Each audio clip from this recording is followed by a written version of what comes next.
physical therapist and certified strength and conditioning specialist.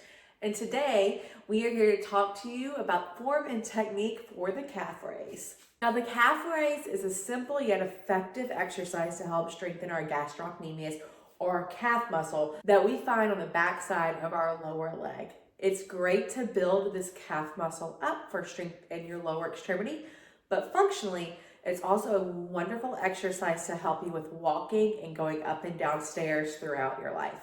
And to functionally take it a step further, the calf muscle is also extremely important in its strength for running and propulsion forward and speed and other sports. So if you're ready, let's go. Okay, friends, so for the calf raise, we're going to purposely bring you down low to where visualization is going to be on the lower kinetic chain.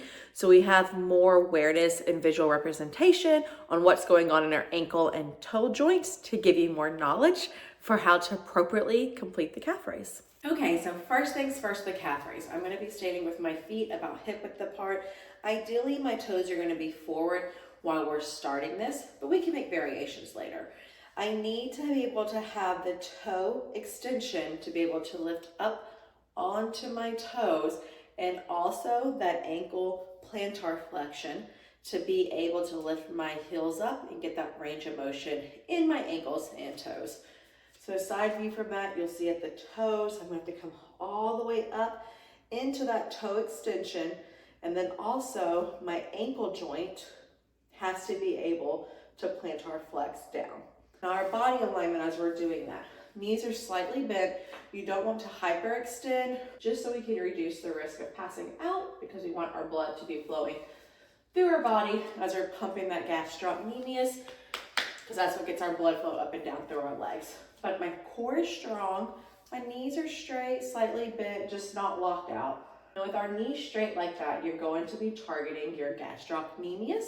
If you wanted to target the muscle underneath those calves, you are going to slightly bend your knees.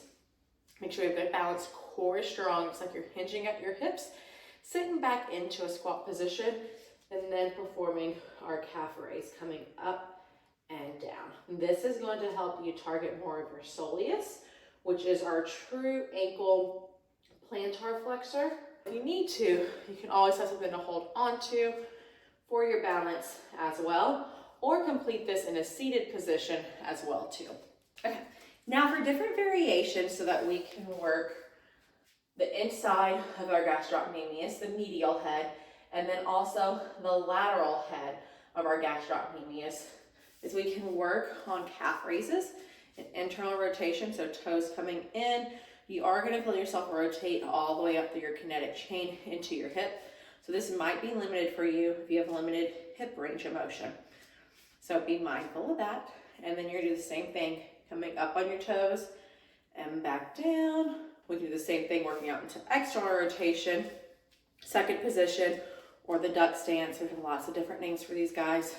The same thing, we're gonna raise up, really focus on squeezing that calf muscle by pushing your toes into the ground and lifting your heels up off the ground, and slowly lowering down, raising up. You want to make sure that we're keeping all of our weight between all of our toes. You're not rolling off of one or onto the other, and back down.